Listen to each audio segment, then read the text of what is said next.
So we're good. No one's We're yet. all good. All right.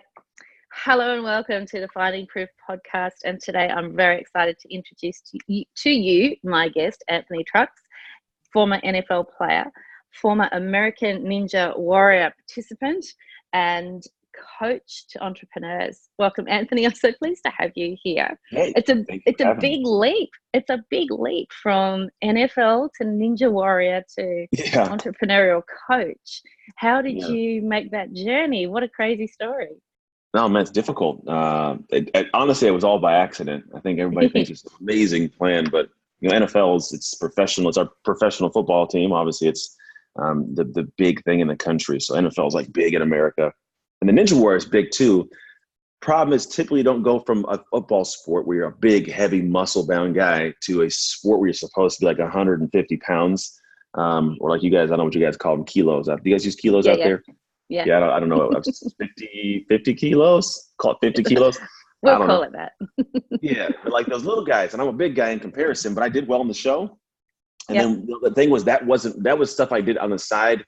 I started I finished my career professionally. I had an injury on my shoulder, lost my career, sent me home. I opened a fitness center for gym, working out, did that for about 6 years and then realized there was more to my life to share with the world.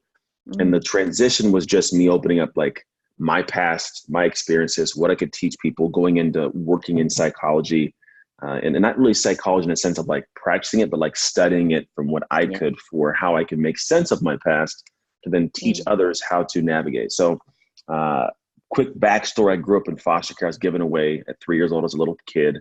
I grew up in a foster care system, which I don't know if you guys have that, but we have it out here where it's like, you live with just, random people, and statistically we're not usually doing well. I was adopted by an all-white family, so I'm the only black person in my family. So I have some weird identity issues there. Like I'm a foster kid. I get a chance to be adopted at 14. So 11 years in this crazy system, get to play football, sport I play.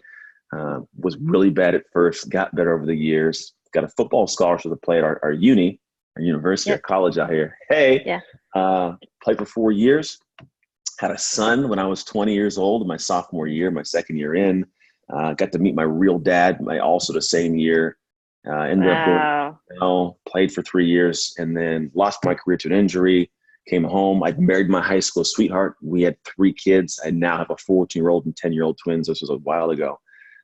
And then lost my marriage, lost my health, almost took my life, came back out of the hole, lost my adoptive mom, and then figured out like there's more to me to give to the world like she gave to me. And so I took what I'd learned in life and in business and the gym and football and relationship and all this stuff. I was like, what is it that has allowed me to, through all of that, still be happy, be optimistic, have something to share?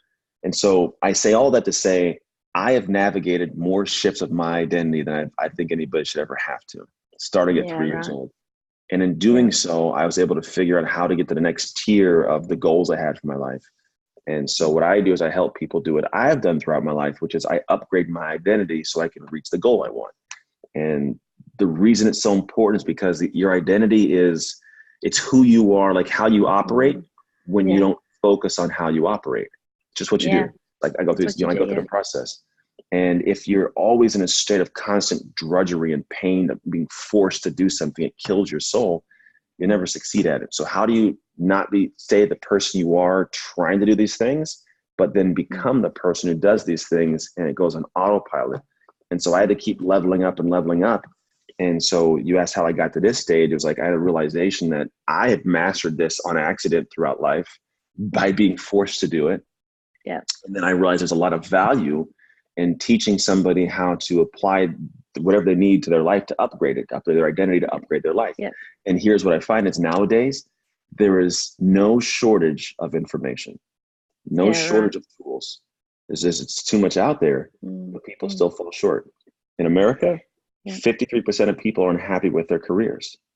It's like, why is that? There's so much information, so much connection. It's because I think one is that it's there, but you can't get it. You can't figure out why. And two, we're realizing now that it's not the information, it's not the tools, but it's the person who is able to utilize those. So if you are in the right identity, I don't care what you buy, what program you join, what you network, whatever it is, you're going to fall short. And it's in a self unless you can upgrade your identity. And so I've done that as a husband, business owner, parent specifically. Like I've I lost my family. I got them back. I don't know if I said that. 3 years later, after divorce and craziness, my wife and I are remarried in an amazing relationship that'll go the That's distance. fantastic. That's Yeah. amazing. That's a journey in itself. I was really taken as a psychologist. Most of the clinical work I do is with new parents, right? So Mhm. I work in the area of, we call it perinatal mental health, but it's really around becoming a parent, making that transition, bonding, dealing with the stresses of infertility, all that sort of stuff. That's on the side to what I do as a business coach and mentor. Yeah. And my ears pricked right up when I heard that you became a father and met your birth father in the same year. Like, Yeah. man, that must have been huge. Yeah. Interesting. Yeah. It wasn't, Massive life transition. and the thing is, I was in college. The funny thing is, my very first college start as a football player in my college Yeah. team, we were on national television, and I got a game ball because I played really well. And I met my dad in the same day. Like, it was a really cool experience because I didn't know him my entire life growing up. I was 20 years old when I met him. And the same capacity, I just had my son in that same year. So there's a lot of dynamics in that realm. And I always wondered, what kind of dad I'd be, but I did know I never wanted anything to be the experience of my son like what I'd experienced. No dad, For sure. foster care. So it was an interesting situation. I look back on it, but it was, for me, I was actually happy. Like, I don't know how to explain it, but a 19-year-old kid, 20-year-old kid usually isn't happy to have a baby. But I was like, I get this kid that I can now give a better life to. And it was a different switch in mentality. So here's the big thing. I wasn't a college student, college football player who had a kid. I was a dad that played college football and went to school. That's such a different mindset. Totally different mindset. And I know that you talk about, like, if people are looking at your website, anthonytrucks.com, if people are looking at your website, they're going to see that you're all about making the shift. And the shift is a really big word. It's like your one big word. I get that idea about making the shift in your life. And I think you've obviously made multiple of those, as you've said, from the identity of having been a foster child. I do a lot of work with children going into care. I do a lot of assessment work around that sort of stuff and parenting capacity and things like that. And it is, it is fraught. It's an incredibly traumatic experience for a 3-year-old to be put with new people. And you might, 3-year-olds remember some of that in terms of concrete memories, but there's that underlying, developmental trauma, we call that, of being taken away from what you know and placed with the unknown. So that's a big identity to sort of move past. And I think, becoming a father yourself and saying, right now I get the chance to do it right because it wasn't done right for me, at least not at the beginning. I completely understand that. That. We talk about, I often use the analogy of parenting when I'm talking about people's businesses. You put all your love and all your energy and all your passion into growing this thing. And so when there's a risk that it's not going to work, it's very similar to this sort of panicky feeling that we have when we're fearful that our children are going to be hurt or unwell or something like that. How do you find that, that analogy when you're working with your coaching clients? Do you find that, you're also working with people who have that fear, that panic around failure? Yeah. And it's like you're a parent, like you're watching them birth a kid you guys are working together to birth, which is their baby. I mean, it was always that fear and that panic because it's an investment, right? And as humans, we want the return. And it's, with a kid, I'm investing in this child's life and I want the return of them having a good life. With the business, you're doing some of the same work. Like it's like birth. Like I'm not a woman. I don't know what it feels like, but like to bring something to life, it's very difficult. It's a lot of pain. To see it succeed is very difficult. It's a lot of pain, right? It's the same as parenting. The good thing, I'm a parent, so I grasp it. And I also know what it's like to have your child fail. Not my real child, but like my business. So early on, I had this gym business, and 9 months in, I was already looking at bankruptcy. Like I couldn't pay bills. I was being evicted by the landlord. I had to figure it all out, and I did within a 2-week period. But it was never really it never got to the tier I wanted it to for like 6 years. So I had to watch every day of me pouring effort into this thing and it not turning into what I wanted to turn into. And here's the crazy part is while doing that, I was failing as a real father too. Because I was neglecting duties as being dad and playing basketball and shooting hoops, being husband. which, I neglect my wife, neglect my family, and this baby I'm trying to bring to life over here. It's not coming to life, and I'm losing out on this, and I lost everything. And so when I work with my clients, one of the big things to look at is it's like I have clients that are business owners. Like I coach individuals who are infopreneurs, want to bring the message to the world, right? There's a lot of people doing that. I'm not going to say that no one else is doing it. It's not the most unique part of it. What's unique about it, however, is I cut through the noise of all the crazy different solutions and tools and info in the world. I simplify it down to what works for this person, and we apply it in a way that fits their needs and their life, so that they never have to be where I was at, which was I'm putting all this into this, neglecting my family, neglecting my health, neglecting my kids and my wife, and like that relationship falls apart. And on top of that, most of the time, first-time parents, think about a first-time parent. I don't know what to do as a parent. I'm just hoping the kid doesn't die, right? I don't know how to make them great. Like I'm figuring it out. Same thing with business. So when you're coming in, it's kind of like, dude, I got this new baby. I don't know how to make it breathe and eat. Like food, eat, give me some, stay alive. And so you're trying to fight and you have no idea. So most people like I did, you try to make this thing work without having any idea how to make it stay alive. It can kind of stay alive, but it's not thriving. And so I kind of come in as like the parent who's done this for the last 12 years and say, look here, this is what you have to do so your baby doesn't die, right? Here's how to help the baby grow. Here's what to feed it. Here's how to change the diapers. Like crap's going to happen. Here's how you wipe the butt, right? It's a little. That's a great analogy. Right? So I guess that's kind of how I look at it, is I get to go in and really look at the parenting aspect of you're still living a life. Your business is not your life. Your life is your life, but we can get this thing running right. It can aid in your life or it can hurt your life. Yeah.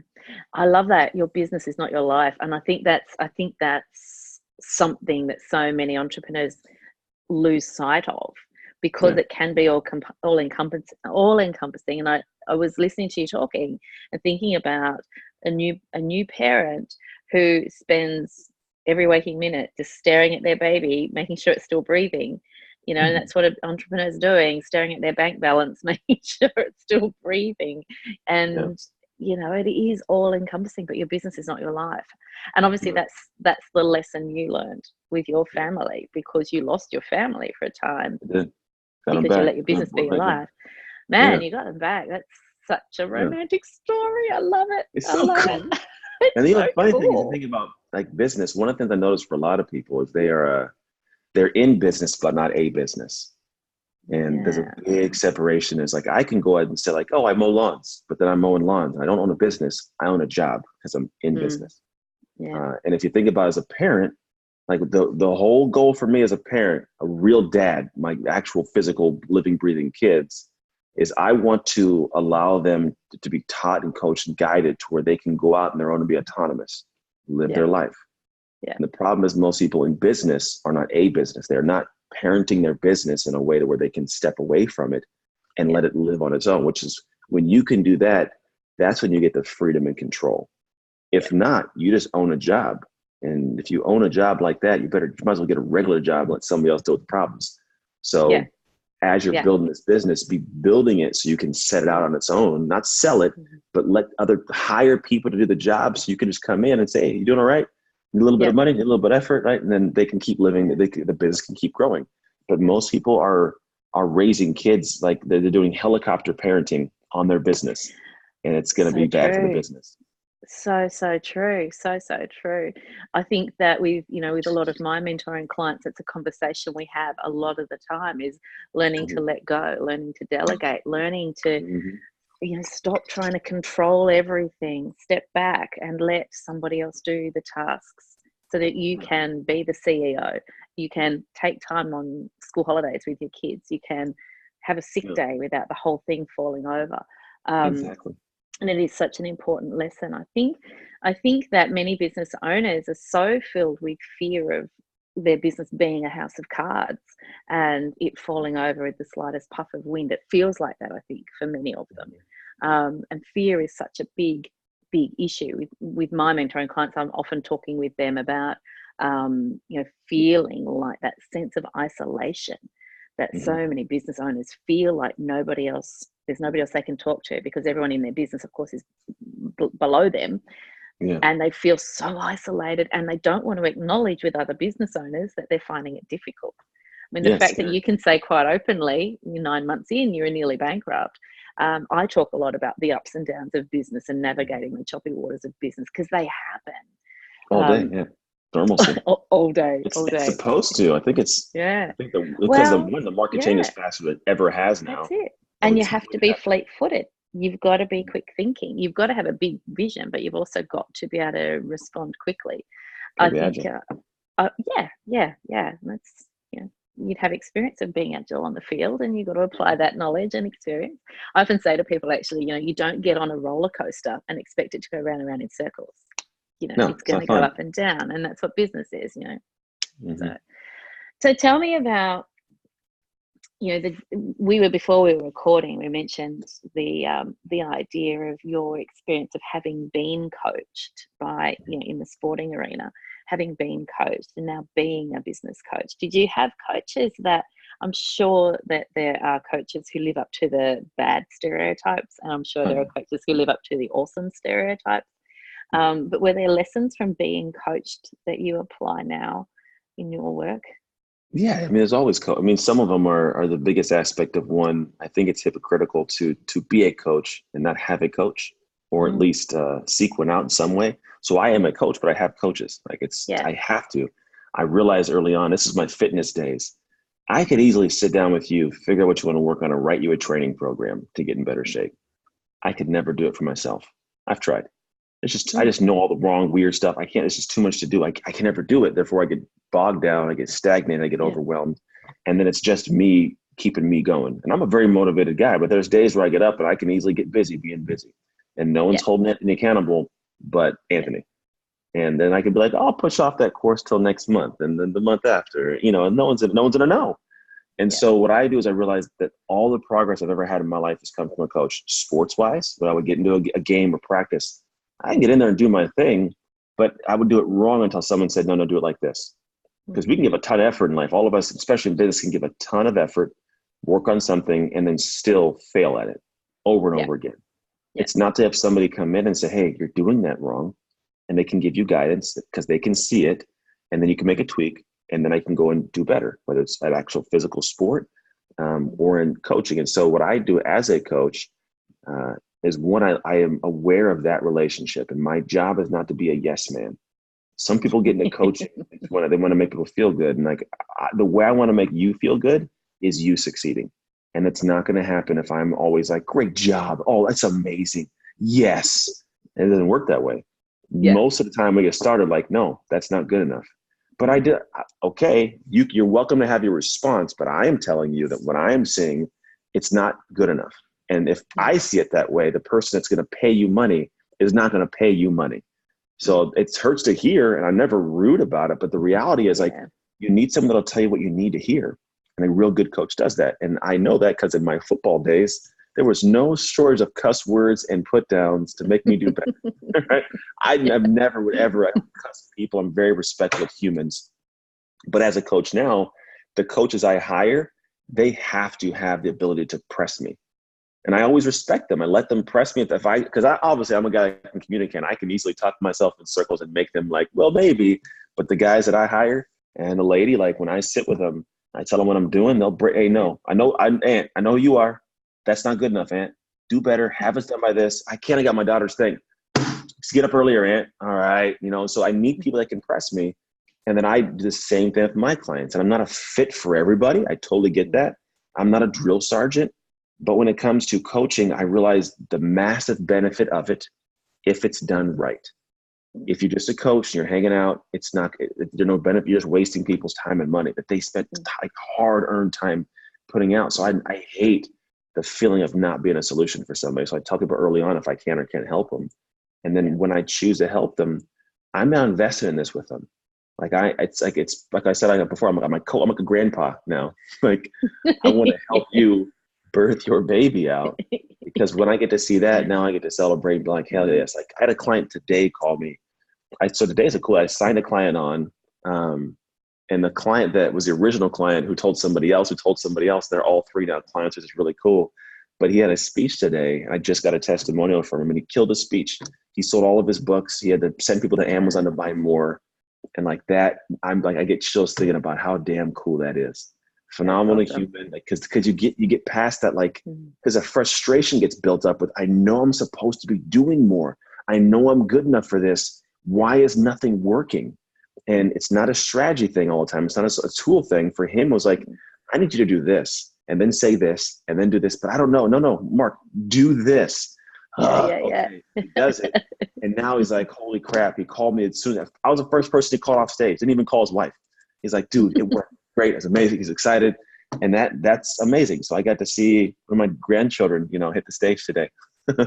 Yeah, that's amazing. That is amazing. I love that. The grandparent of the business. It's very nice.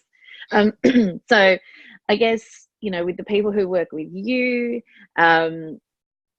what is it that draws people to you specifically, do you think, to work with you? I don't know. In my personal training days, I always had this thought of like, I'm the best trainer in the world, right? And I realized years later that I'm not. I'm the best for my clients. Yeah. Who they are depends on what they like. Some people like the hard-nosed mother F you, cuss you out guy. Totally cool. Not me. Some people love the earth is my mother and I love you and all the plants and fish in the water. Not me. I'm the in-between. I'm like, hey, I love you. I love you enough to tell you the crap I got to tell you right now, but I'm going to celebrate whenever you win and I'm going to take the blame if you lose. It's a different way of doing stuff. So I think the people that come to me are people that value what I value. And the things that I value are family. Like overall, if you ever watched anything of me, you'll know my family is my world. And I value freedom. I don't value the money.